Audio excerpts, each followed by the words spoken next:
Yes, G.S. Paul again.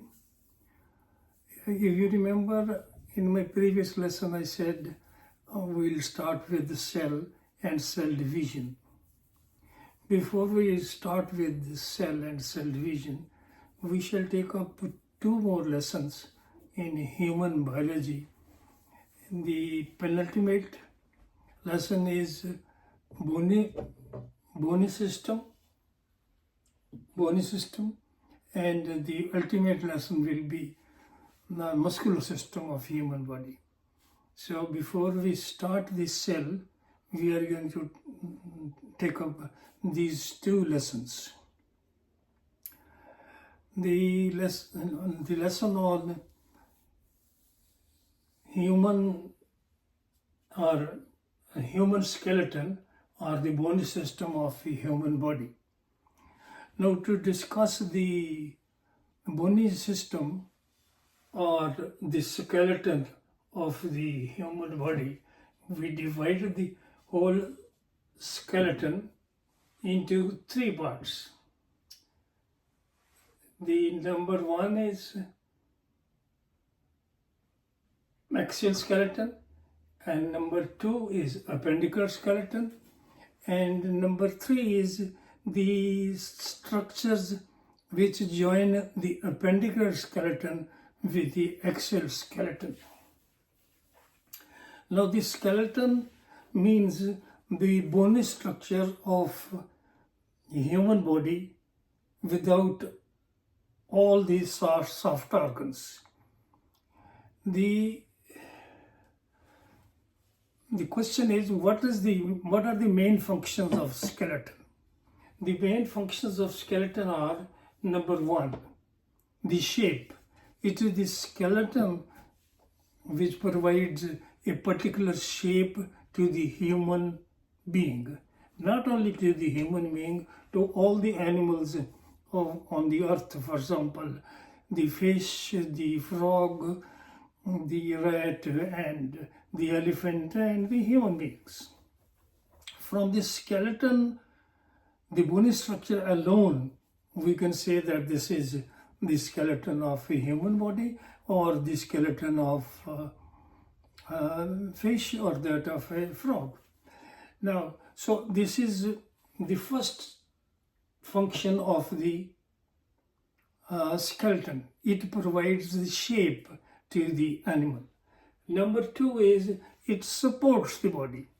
All the organs of the body are supported by the bony system, the bones of the body. It is because of the bones of the body that the whole structure can be seen as it is. So, supporting the body.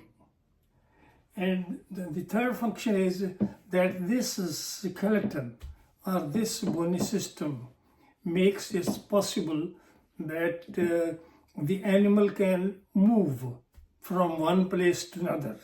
That is called locomotion. Locomotion in case of vertebrates or the animals having skeleton is only possible because of this skeleton. It is the skeleton which makes a body to move from one place to another.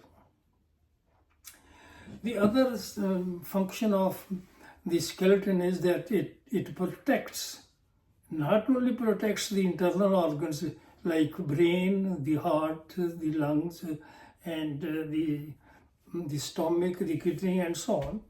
It protects even the human body, even the body itself. Whenever, for instance, if we are attacked by somebody, we always do like this and protect ourselves from the attack.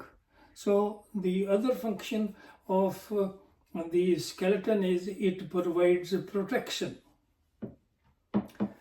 Very important function of the bones is that these bones produce blood cells. For example, the blood cells, I mean the red blood cells, the RBCs and other cells of the blood are produced by the bone marrow. Bone marrow is the structure which is present inside the bones. And all the cells, particularly red blood cells, are being produced by the bones, particularly the long bones. And the skeletal system, I mean the bones of the body, also store the minerals like calcium, sodium, potassium, particularly the calcium, and the vitamins. They store the vitamins that are swallowed or taken in by all the vertebrates.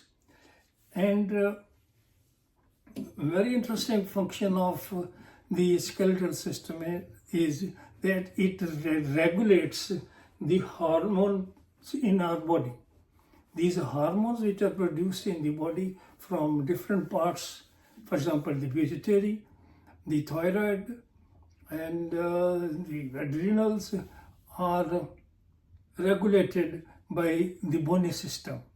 The regulation of the hormones is also one of the functions of the bony system. So we have these functions of bony systems.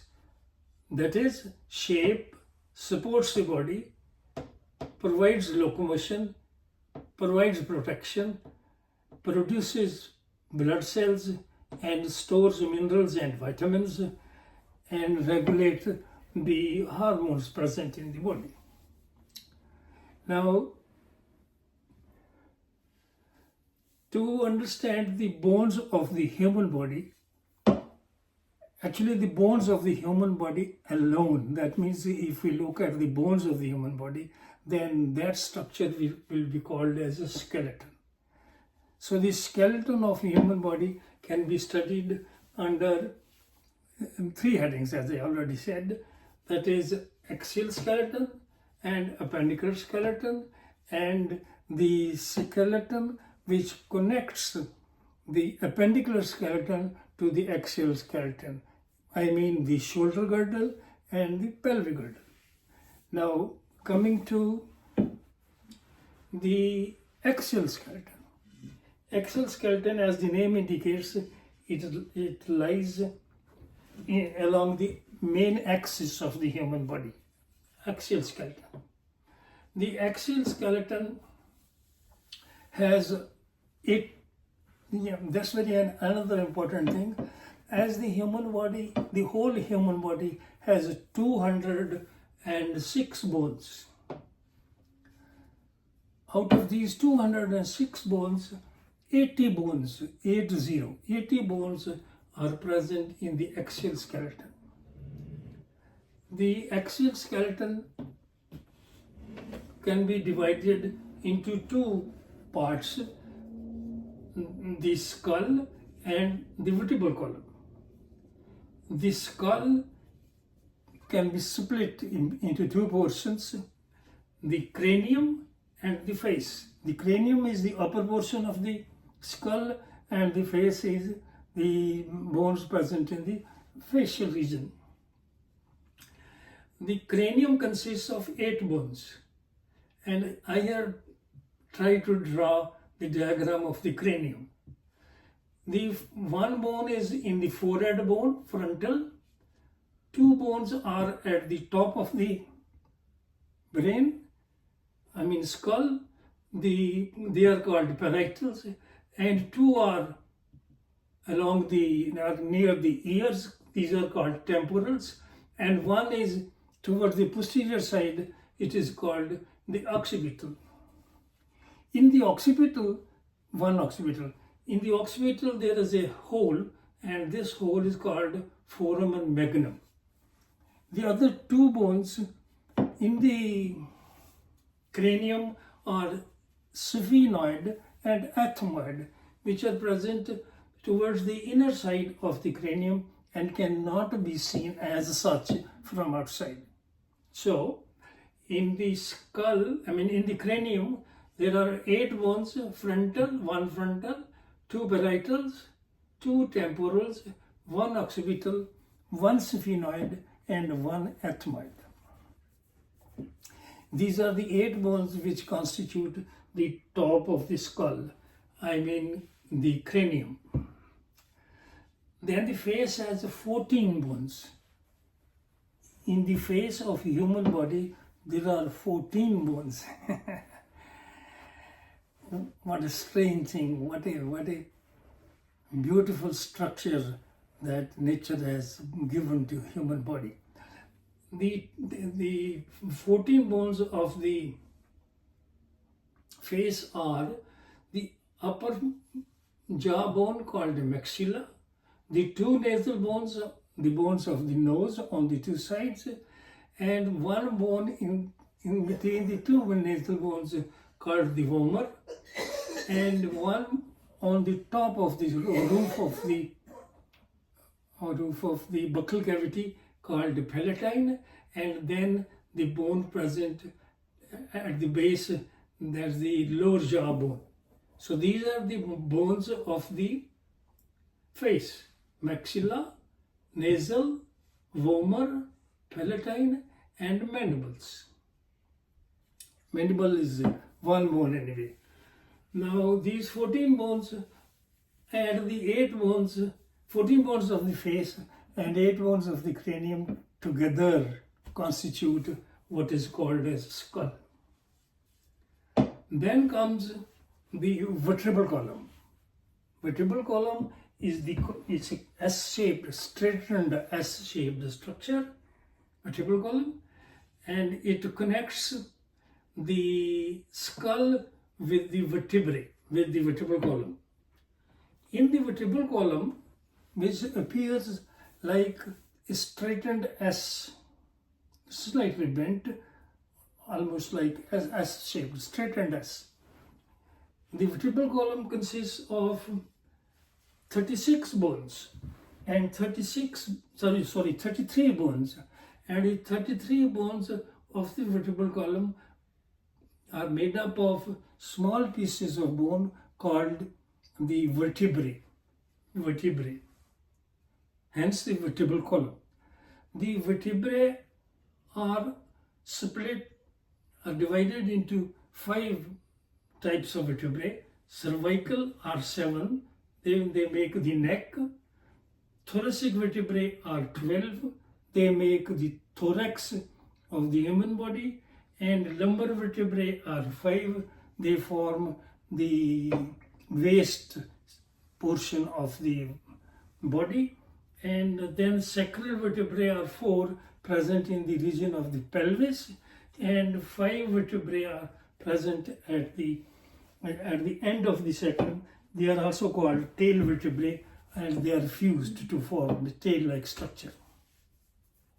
Now, if we look at the vertebra, a typical vertebra, the first vertebra of the cervix is called the atlas. It's slightly different, it's ring-shaped, and the second vertebra of the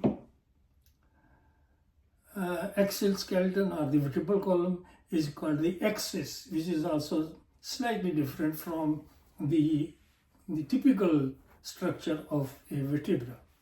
If we look at the typical structure of the vertebra, is here. The vertebra, each vertebra can be split into 5 portions: the spine, the vertebral arch, the 2 transverse processes, and the body of the vertebra. And inside the body of the vertebra, there is a hole called the vertebral foramen. It is inside this vertebral foramen that the spinal cord is lodged. As I said, the axial skeleton is split into skull. In the skull, brain is lodged, and in the spinal cord, in the vertebral column, spinal cord is lodged. Both the brain and the spinal cord are the sensory organs we have already seen under nervous system, if you remember. Now, this is the spine, like the structure which protrudes out is called the spine. There are two processes on the lateral side called the transverse processes, and inner portion is called the vertebral arch, and this is called the body of the vertebra. And in the middle is the vertebral foramen, in which lies the spinal cord. That is the structure of each vertebra, and that is how the axial skeleton consists of skull and vertebral column. We come to the appendicular skeleton. The appendicular skeleton, as I said, is connected to the axial skeleton by means of two girdles.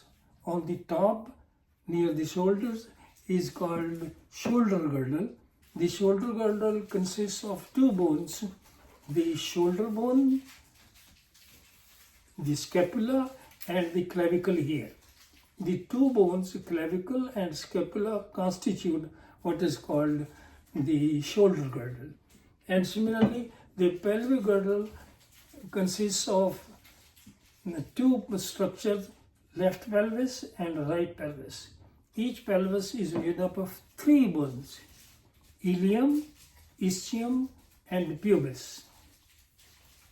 Ilium, ischium, and pubis are joined, and they make the pelvic girdle, the region of the pelvis.